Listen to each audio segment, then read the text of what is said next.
Yeah. All right, so projected launch, the presentation is today, and I'll just kind of skip through the slides because I've already sent the slides. You've already read through these, I believe, read through the proposal like back in the summer. It was still kind of forming at that time, but I'm voting for that we I'm kind of pitching. I mean, I'm not a salesman or anything, but I'm kind of pitching that we kind of make our title a little more uh, relevant and to the times, but also with that, a curriculum that will back up our title. So multimedia English and literary studies is where I am with that, but at the same time, I'd like us to keep the prefix change not being made, keep it as ENGL for registration purposes because someone across campus may not know what MELS stands for just yet, but they will because our program will be great one day and it will hopefully be passed through and then maybe be adopted by other campuses elsewhere and everything else. But let me show you what makes it so makes this attractive in my opinion. How are we going to launch this? Well, we can, I'll show you all that, and how we're going to pay for this. I'll show you that. How we're going to sustain our programs with students. So, I'm really looking at a 2-track program. Traditional creative, where we keep our same traditional track with a hands-on the humanities kind of approach, where we allow for what we're doing now with our minors, but really making a major. It really make our major attractive in the way that we want folks. We don't want just 7 minors. We want 7 majors, like Professor Sparrow said. So we want folks to major in English in our 2-track, one of our 2 tracks, and we want them to minor in another technical field if they go to the technical creative track, right? So this is really what we're looking at here. This is kind of the bones of everything. MELS majors, traditional creative BFA track, follow the already set path with additional requirements of hands-on kind of experience. That's on the left side. On the right side, we got technical creative, where they must minor in a tech field such as graphic design sciences or computer science.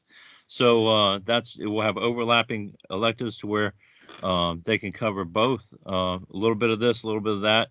But the course layout will be written in such a way that they can sample from both tracks, right? So we may have someone in traditional creative who wants to take a technical class, and that would be fine. And also, what comes into play here as well is the video game script writing certificate, where we would actually share students. We'd share students in that certificate program over Dr. Keneal would actually be, they'd be taking English classes as well because they have to have creative writing classes. They have to have English composition classes.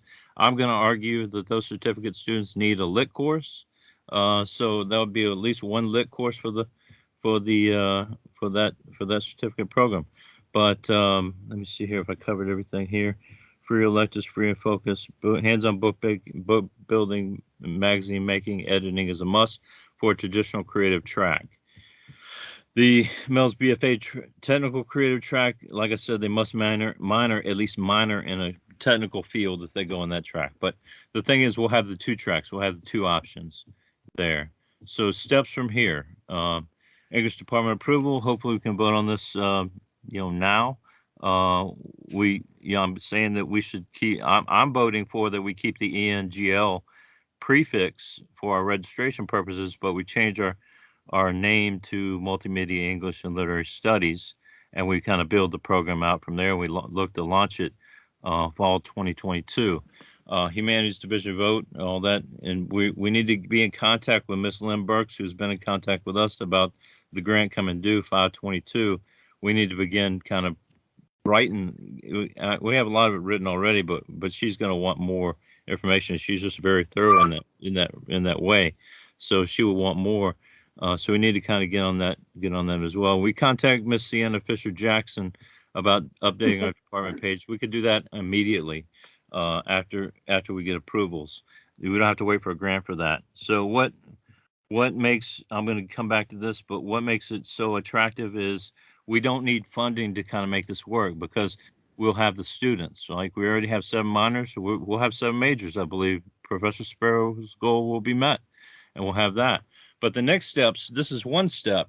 This is, well, the first step was the minor programs. Now this is the second step. Now we got other steps that are kind of come into play, and a lot of this comes in to the proposal. But I'm really looking at, you know, I'm really hoping that we can kind of really make St. Augustine's the literary arts hub of Raleigh. I mean, it doesn't have to be NC State. It can be St. Augustine's. Why not? We have all the resources. We have the infrastructure. We have everything. We have the talent. Why not make it the place in Raleigh? So that's just what I'm saying there. And so student-centered and literary focus. So you can look at that in your off time. But final slide for now. We're at reapproaching our branding of English BA to Multimedia English Literary Studies BFA. We're at recentering the literary community by making SAU the place, reimagining our future as the literary arts hub by utilizing our current resources.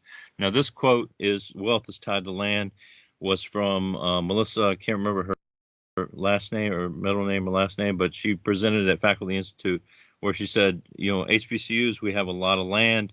We're not selling that, but we can leverage it in a way that we can actually allow for some more kind of use of our buildings and things like that for events and things like this. So, but where we are, we're at these two steps here, and forthcoming are eventually what we'd like to get to fall 2023 onward is PhD program launch in Writers House and SAU to host foreign Fulbright scholars.